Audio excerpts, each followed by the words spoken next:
கர்த்தருடைய பரிசுத்த நாமத்துக்கு ஸ்தோத்திரம். கர்த்தர் நல்லவர். 2 யோவான் 3ஆம் வசனம். இயேசுவின் நாமம் மட்டுமே மகிமைப்படுவதாக. பிதாவாகிய தேவனாலும் பிதாவின் குமாரனாயிருக்கிற கர்த்தராகிய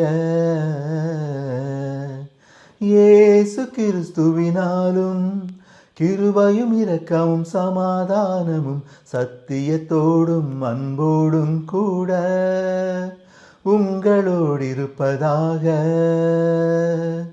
பிதாவாகிய தேவனாலும் பிதாவின் குமாரனாயிருக்கிற கர்த்தராகிய இயேசு கிறிஸ்துவினாலும் கிருபையும் இரக்கமும் சமாதானமும் சத்தியத்தோடும் அன்போடும் கூட உங்களோடு இருப்பதாக. கர்த்தர் நல்லவர்.